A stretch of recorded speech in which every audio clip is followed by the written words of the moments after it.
I need some advice on what I should do.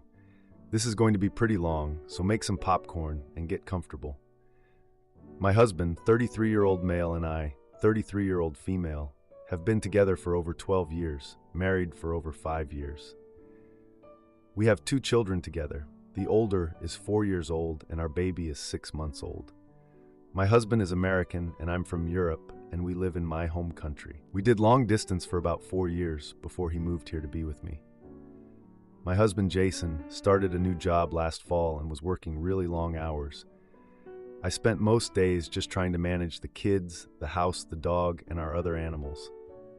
I was so overwhelmed dealing with all of that, plus I have a history of depression, so the postpartum journey was really something. The pregnancy itself was difficult because I had gestational diabetes that got pretty bad, and I had Braxton Hicks contractions for the last 4 months of the pregnancy. So during this time, Jason befriended a colleague, Beth. He started out being honest and telling me what they talked about, and he also told me things about her. I was never jealous or suspicious because he was so forthcoming about everything. She had gotten married just a few months before and had 2 small children like we do. A few months go by, and I noticed that Jason started being weird with his phone. He took it everywhere, would never leave it out of his sight.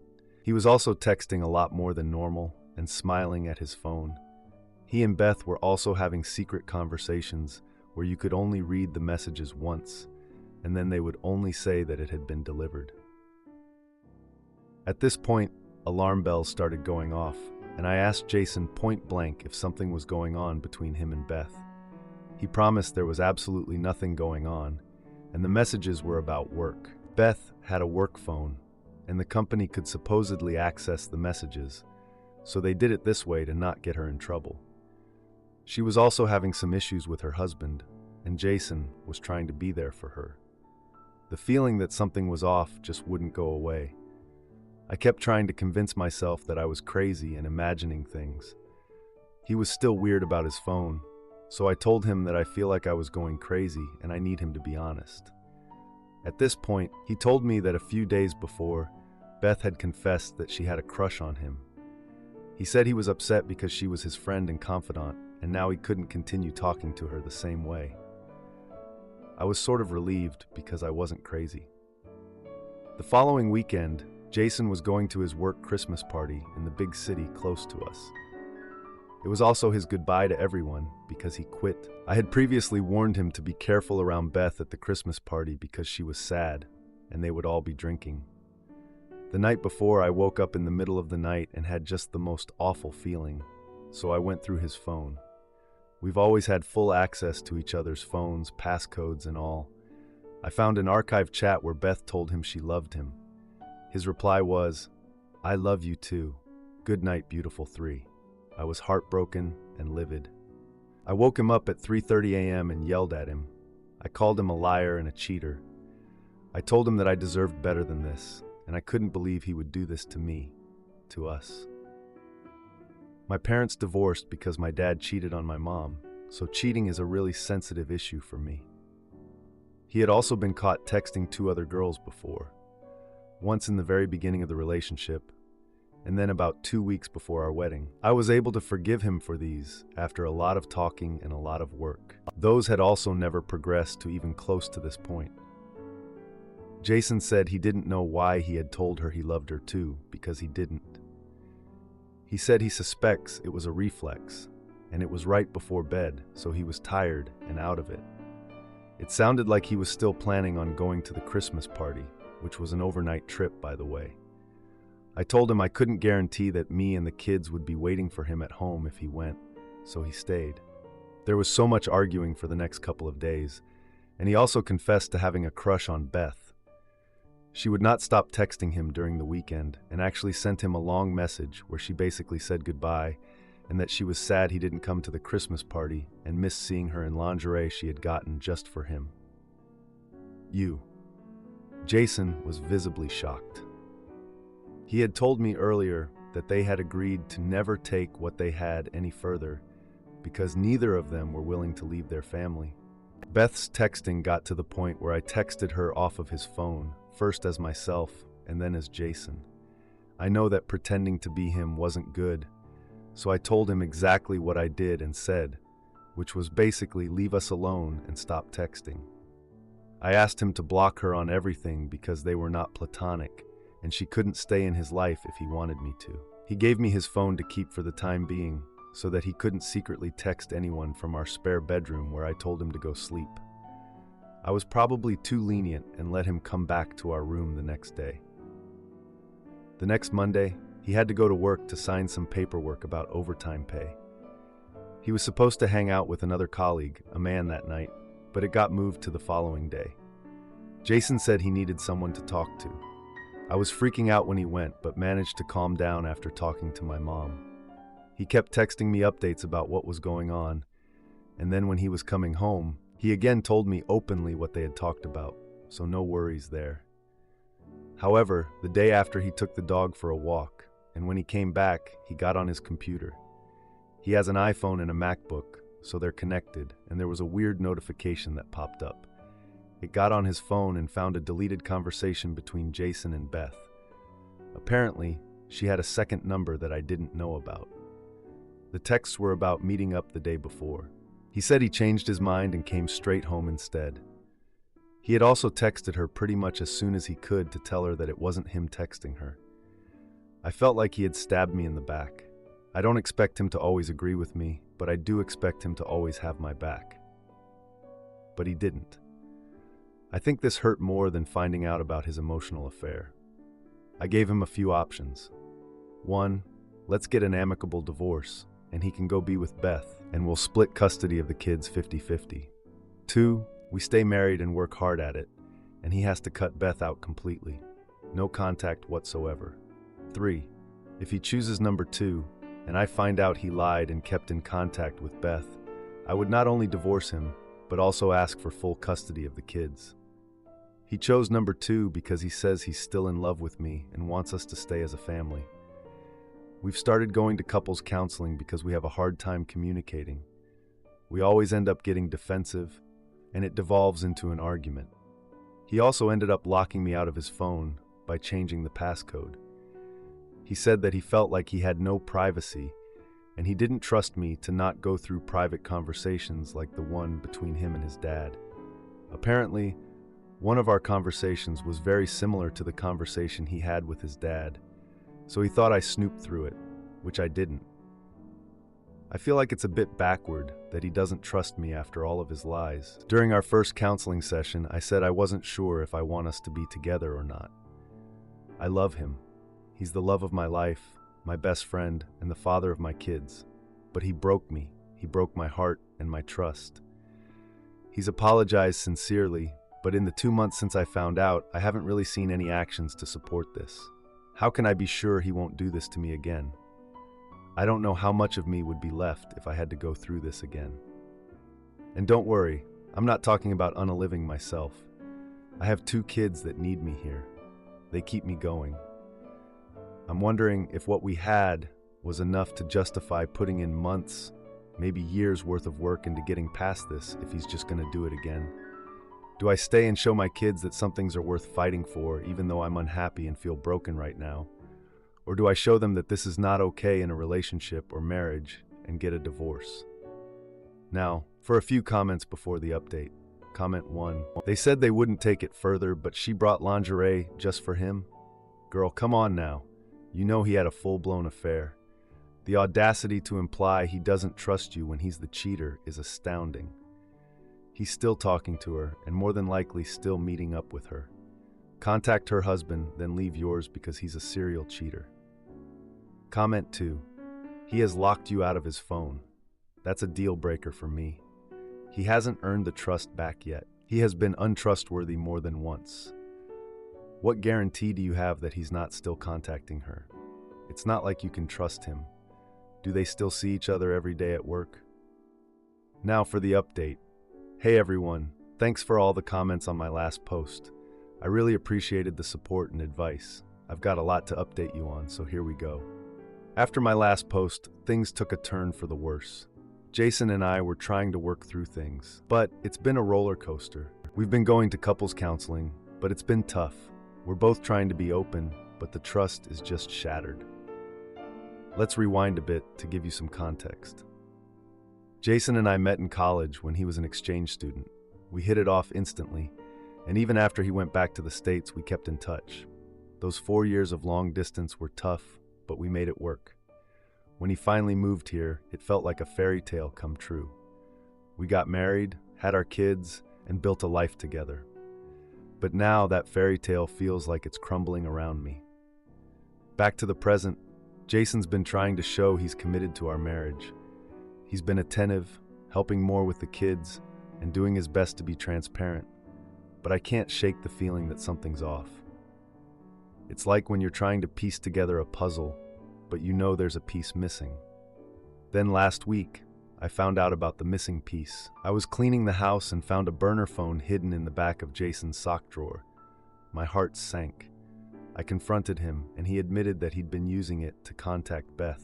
He said it was just to end things properly, but how could I believe that? I was devastated. It felt like all the progress we'd made was a lie.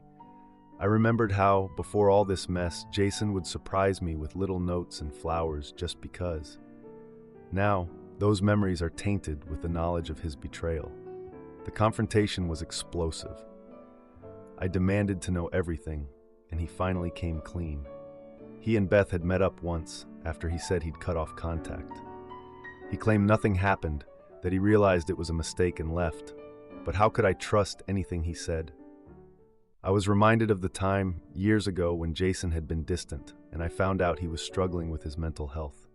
We'd worked through it together, and I thought we'd come out stronger. But now, I was questioning everything. Was our whole relationship just a series of him hiding things from me? The heartbreak was overwhelming. I thought about our kids, how they deserved a happy home. But could I give that to them with all this pain and betrayal? Jason begged for another chance. He said he'd do anything, go to individual therapy, get rid of the burner phone, anything to make this right. But I was just so tired of the lies, the secrets, the constant worry. I gave him an ultimatum. Either we go all in on fixing this with total transparency and commitment, or we go our separate ways. He chose to stay and work on our marriage. But I'm still on edge. Every time he's late coming home or his phone goes off, I feel that familiar twist of anxiety. Our counseling sessions have been intense. We've dug up old issues, like how I felt abandoned when he'd get caught up in work and leave me to handle everything at home, or how he felt I didn't appreciate the sacrifices he made moving to my country. It's been hard, facing all these buried problems. Just yesterday, we had a session where Jason finally broke down. He admitted that he was scared of losing me, that he knew he'd messed up badly. He said he'd do anything to rebuild our trust. But as much as I want to believe him, I'm scared too. Scared of getting hurt again. Scared of what staying means for me and the kids. I'm at a crossroads. I love Jason. He's been my partner for over a decade. But love isn't always enough, is it? I have to think about my own happiness, my own worth. And right now, I'm just not sure what the right choice is. My GF ignores Valentine's Day flowers I sent but posts the ones from her work friend. So I end it and she admits to kissing him but now wants me back after realizing her mistake. Update 2. Hello all. Throwaway. I am 25 years old and my girlfriend is 24 years old. We have been dating for 3 years. We have been going through a rough patch the last year and it all came to a head before Christmas. We've been trying to work it out and go to therapy, etc. And I have really been putting my all into this relationship. While she has been distant and dissociative, that's fine. It's not always 50-50. Sometimes it's 90-10. No worries. I want to give as much context as possible, so bear with me. My girlfriend works at a restaurant where she has a guy friend who she hangs out with regularly outside of work. I'm not a jealous person, but it is apparent that this guy friend is romantically interested in her, and he even confessed his love. My girlfriend said she wasn't interested, but would still be friends, etc., etc. This never bothered me because I'm neither jealous nor controlling. If they are going to cheat, they are going to cheat, and nothing I can do would stop that. Just my opinion. And if they did, I would at least be able to react appropriately. Additionally, I don't think my girlfriend would cheat, so it's not a matter of infidelity I'm writing this, but I will continue. Okay, so Valentine's Day came up. I sent her flowers, and so did the guy friend. I told my girlfriend that was disrespectful to me and us as a unit. She pretty much disregarded it, and then proceeded to post both bouquets on Laps, a new social media. She has been at work, and I haven't been able to talk to her about this except a few things. Especially, I have brought these points up to her, and I will paraphrase the convo. Me, I find this to be disrespectful, and I need you to set appropriate boundaries. I told him it was bold to send someone with a boyfriend flowers. That's not setting boundaries. That can easily be interpreted as flirting or encouragement. I understand how you feel, but I can't ignore how I feel. I posted both bouquets on Laps, period. I can only interpret how you feel as 1, you like the guy friend, or 2, you don't care about me. None of that, he just knows I am going through a lot. You don't send red roses to a female friend who's going through a lot. She denied this, and the convo soon died because of work. Now I know this is petty, but you know what's also really bothering me? His bouquet is getting more likes than mine. Oh dear Lord, help me. Now truly, I feel disrespected as one would, and truly I feel her actions show she doesn't care about me. I am getting more and more angry the longer I am sitting with this. Now, to be fair, my girlfriend is going through a lot right now, but going through a lot is no excuse for disrespecting someone who has been supporting you through this. No, there is no physical affair. I reckon if it's anything, it's more emotional. What are your independent thoughts, peeps? I am mainly posting this just to vent. Update 1. Thank you to everyone who commented and reached out. I appreciate all the input, and in some cases, necessary criticisms. Except that one dude who said, I used to bang that girl's boyfriend while he sent paragraphs. Know what you meant, but I didn't need a visual, haha. For context, no, she is not cheating. I know that for sure. Physically, it's clear there is an emotional affair that could evolve into physical, or just a straight-up monkey branch scenario. She claims she doesn't like him at all, but people lie. Also, regarding the problem in the relationship, it stemmed from me telling her my expectations in what I wanted in a marriage, and she didn't know what she wanted in a marriage. She interpreted this as me saying she needs to conform to my idea of a marriage, and furthermore, that she has no choice in the matter. My intentions were to give her all the information she needs to know about me, to make her choice and see if what we wanted aligned. This led to her essentially being skeeved out when we talked about the future, and for a period of time, I withdrew, and she withdrew emotionally. She likes to say it was all me, but it was the both of us. So right, update. Phone conversation last night went like this. She agreed to delete the photo and to set up boundaries with the guy. This was not entirely satisfactory enough for me at this point, but I just wanted to see how she would react to this. I also said this person isn't a true friend because no true friend would disrespect your relationship, etc., etc. I just wanted to get my head straight, gather all the necessary details, and act accordingly. I was busy all day today, so we didn't communicate much until the evening when she told me her plans. Guys I don't even know anymore. She said tomorrow she was watching a movie with the guy. I then sent her a paragraph, essentially saying this was unacceptable and that she's given me all the information I need. I called a mutual friend who she was hanging out with, my best friend, and the guy who set us up. And no, before you guys think something is going on there, no, there isn't. He is the most beautiful person I have ever met, in all sincerity. And he essentially said that while he loves us both, her behavior is unacceptable, and said he'd support my decision either way. I then called her and told her this was unacceptable, and she never even said it wasn't. All she said was, maybe I don't have respect for you because of the problems in the relationship. This is basically all I need to know at this point. I feel so over trying to make this work and putting my all into someone who doesn't even appreciate it and can't take any accountability. I feel stupid. No, I am stupid. I will update you all in the next couple of days about what happens. Now, for a few comments before the update. Comment 1. I'm going to be straightforward with you, OP. Becoming distant and dissociative is a telltale sign of cheating, especially when there is another male friend she hangs out with frequently involved. You can keep yourself in denial about physical cheating, but she's definitely trying to show you up. And she is definitely throwing it in your face. You need to get some self-respect and kick her to the curb. If you let this slide, she will keep disrespecting you. Comment 2. People on here always say break up, but in this scenario, that's the right move. She doesn't respect you or your boundaries.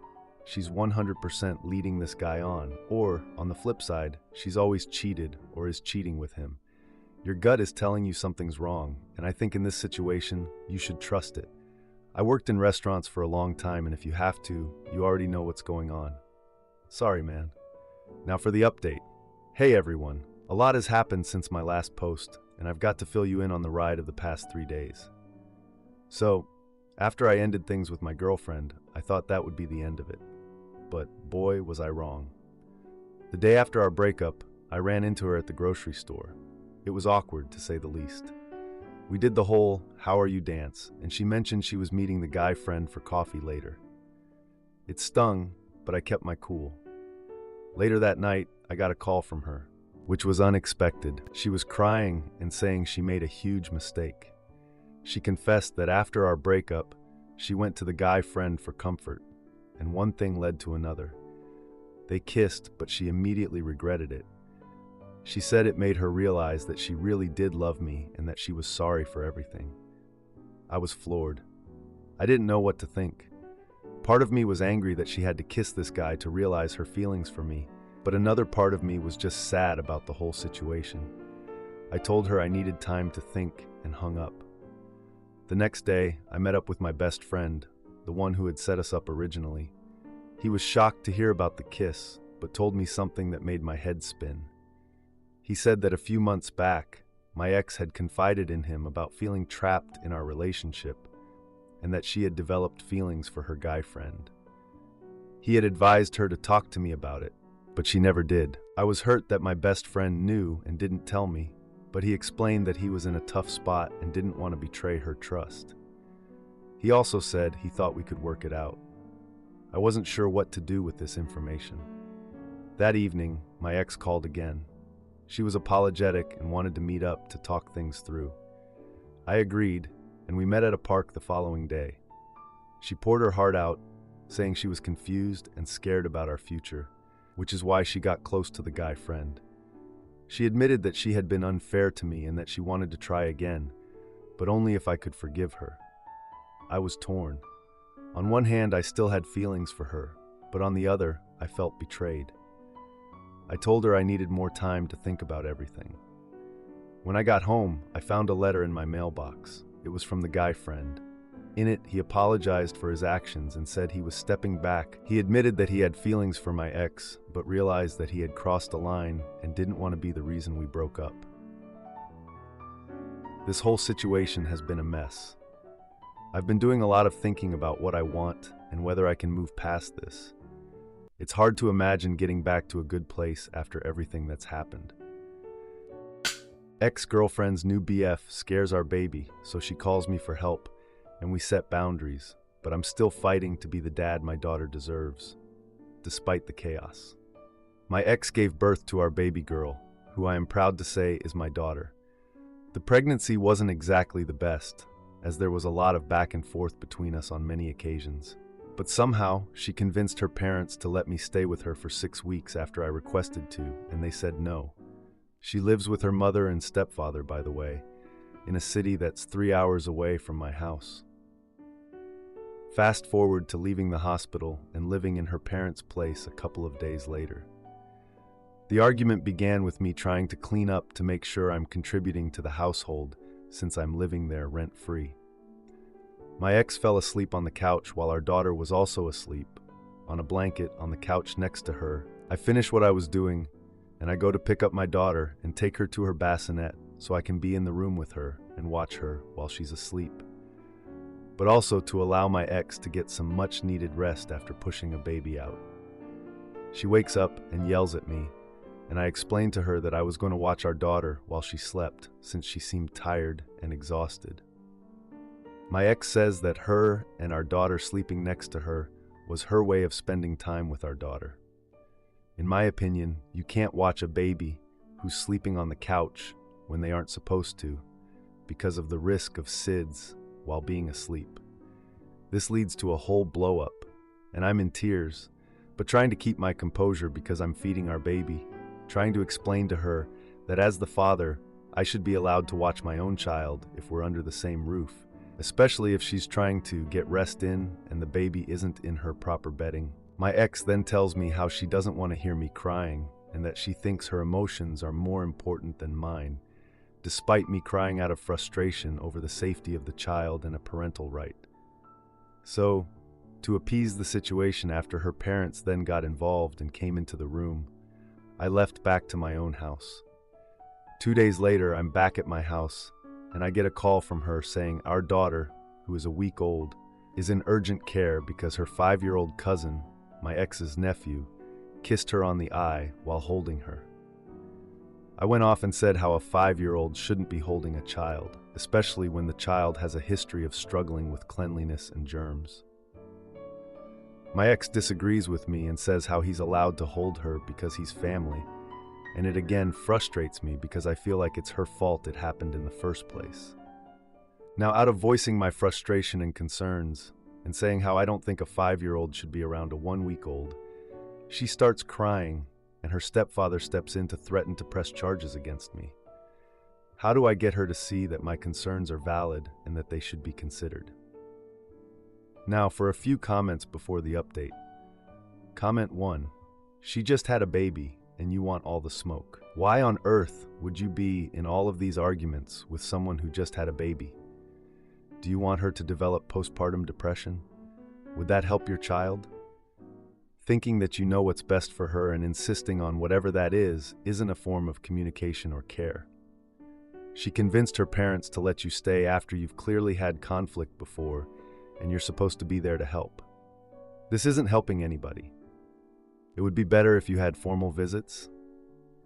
You had arguments while she was pregnant, so it was her pregnancy that wasn't the best. She was pregnant going through all of that? Terrible for her health and the health of your baby. Comment 2. It sounds like you are waiting in there with both guns blazing and demanding that things be done your way. Naturally, she and her parents did not react well to that. Life is full of hazards. Newborns are delicate, and a nervous parent will see hazards everywhere. But you have to chill. Reserve your attitude for things that are truly life-threatening. A 5-year-old kissing the baby is not a DEFCON 1. What do you think parents of multiples do?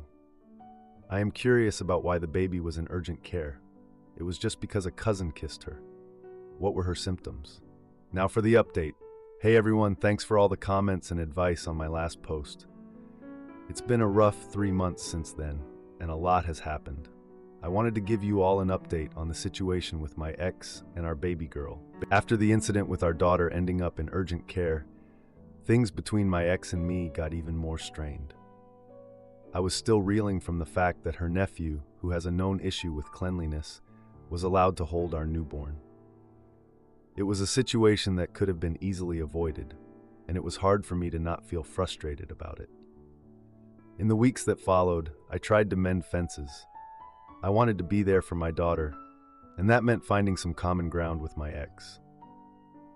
We had a long history together, and despite our differences, there was a time when we really cared for each other. I thought maybe we could tap into that for the sake of co-parenting. But things took a turn when I found out through a mutual friend that my ex had started seeing someone new. This guy, let's call him Derek, was apparently spending a lot of time at her place, which meant he was around my daughter a lot. It stung, not just because my ex was moving on, but because this stranger was stepping into a role that I felt should be mine. I tried to keep my cool and focus on my daughter, but the heartbreak was real. I remembered the nights my ex and I had spent talking about our future, the plans we made, and how we were going to raise our child together. Now it felt like I was being replaced, and it was a tough pill to swallow. The situation escalated when I went to visit my daughter. I walked in to find Derek holding her, and something inside me just snapped. I confronted him, asking him what he thought he was doing, playing house with my family. My ex stepped in, and the argument that followed was intense. Her parents had to intervene, and I was asked to leave. I drove home that day feeling like I had lost everything. My relationship with my ex was in shambles, and now my role as a father felt threatened. I spent nights awake, wondering how things had gotten so bad and how I could fix them. A few weeks later, I got a call from my ex's mother. She told me that my ex had been arguing with Derek and things had gotten out of hand. It turned out Derek wasn't the great guy my ex thought he was. He had a temper, and he had scared my daughter with one of his outbursts. My ex's mother apologized for not listening to my concerns earlier and asked if I could come over to help calm things down. I didn't hesitate. My daughter's safety was my top priority. When I got there, I found my ex in tears, holding our baby girl. Derek was nowhere to be seen. We talked, and for the first time in a long time, it felt like my ex was really listening. She admitted that she had been wrong to dismiss my concerns and that she had let her desire to move on from our relationship cloud her judgment. It was a bittersweet moment. On one hand, I was glad that my ex finally saw things from my perspective. But on the other hand, I hated that it took such a scary incident for her to get there. Since then, we've been working on setting boundaries and establishing a co-parenting plan that works for both of us. It's not perfect, and there are still moments of tension, but we're both trying for the sake of our daughter. I've been spending more time with my little girl, and every moment with her is precious. She's growing so fast, and I'm grateful for every smile, every giggle, and even every sleepless night. It's not the family life I once imagined, but it's ours, and I'm going to do everything I can to make it work. As for my ex and me, we're taking things one day at a time. There's a lot of history there, and it's not easy to just forget the past. But we're both learning and growing from these experiences, and I hope that, in time, we can find a way to be friends, not just for our daughter's sake, but for our own peace of mind too. If you like this video, you'll probably like these too. Also, while you're here, please consider subscribing. It's your support that keeps this channel alive and allows me to make better and longer videos. Have a great day.